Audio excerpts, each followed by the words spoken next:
A su juicio, ¿tenemos alma o algún componente no material que constituya al hombre? A mi juicio, no. ¿Por qué? Porque no sabemos de la existencia de nada que no sea material en todo el universo. No sabemos de nada que no sea material, todo es material. Es energía, es materia, que son intercambiables, como lo demostró Einstein, y no hay otra cosa. Somos una forma especializadísima, curiosísima, rarísima de la materia. Pero somos materia y energía. No es que seamos energía como creen los vendedores de charlatanería neoyera. No somos seres de luz. No, pues somos seres de materia que funcionamos a través de energía electroquímica, de enzimas que nos permiten usar la energía para que se muevan nuestros músculos, etcétera, etcétera, y para que funcione nuestra cabeza en algunos casos, no en todos. Pero somos seres materiales, no hay ninguna evidencia de que seamos otra cosa, no hay nada que indique la existencia de un elemento sobrenatural o preternatural en el universo, y por lo tanto no lo hay en el ser humano.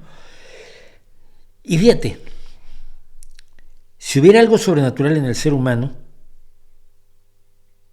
entonces no tendría ningún chiste, ¿no? O sea,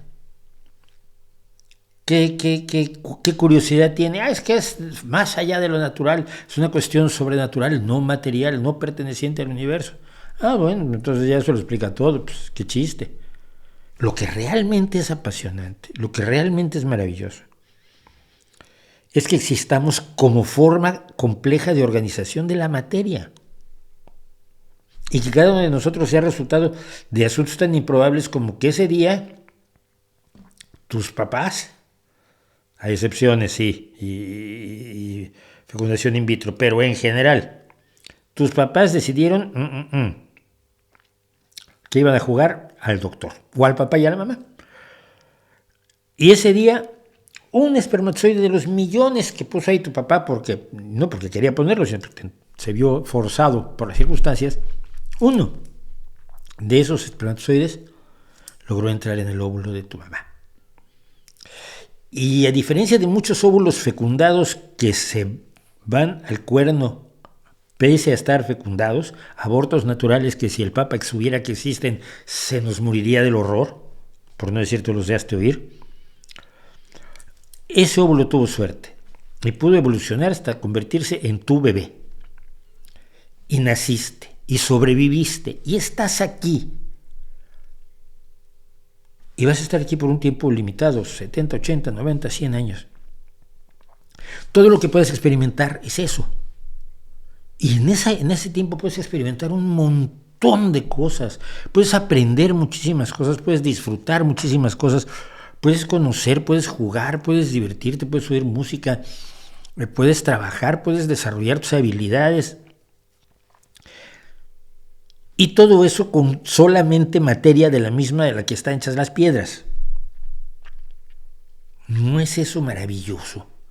¿No es eso suficiente como para invocar nuestro sentido de la más profunda admiración al azar que nos tiene aquí y de aprovecharlo al máximo, sin soñar con preternaturalidades, porque sabemos perfectamente que no estábamos en ningún lado antes de nacer? No, nada indica que vayamos a ir a estar en otro lado pues que nacer, ¿no? Los teólogos medievales se volvían locos con esto. Dios creaba almas, producía almas nuevas. ¿Cómo eran las fábricas de almas de Dios?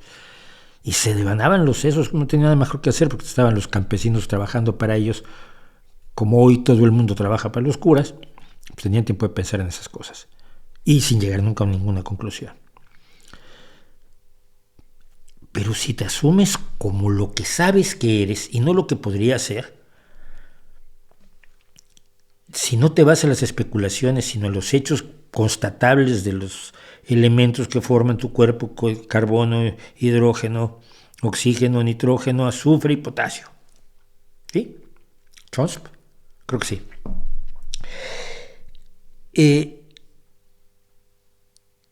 Y esos elementos sencillísimos que puedes ver en tubitos de ensayo o en las fotos de los elementos en Wikipedia, se convierten en alguien que puede escribir la Toccata y Fuga en re menor, puede escribir un día en la vida, puede pintar el Jardín de las Delicias o puede pintar la Capilla Sixtina y puede hacer el teatro de Shakespeare y puede construir puentes y puede curar el cáncer.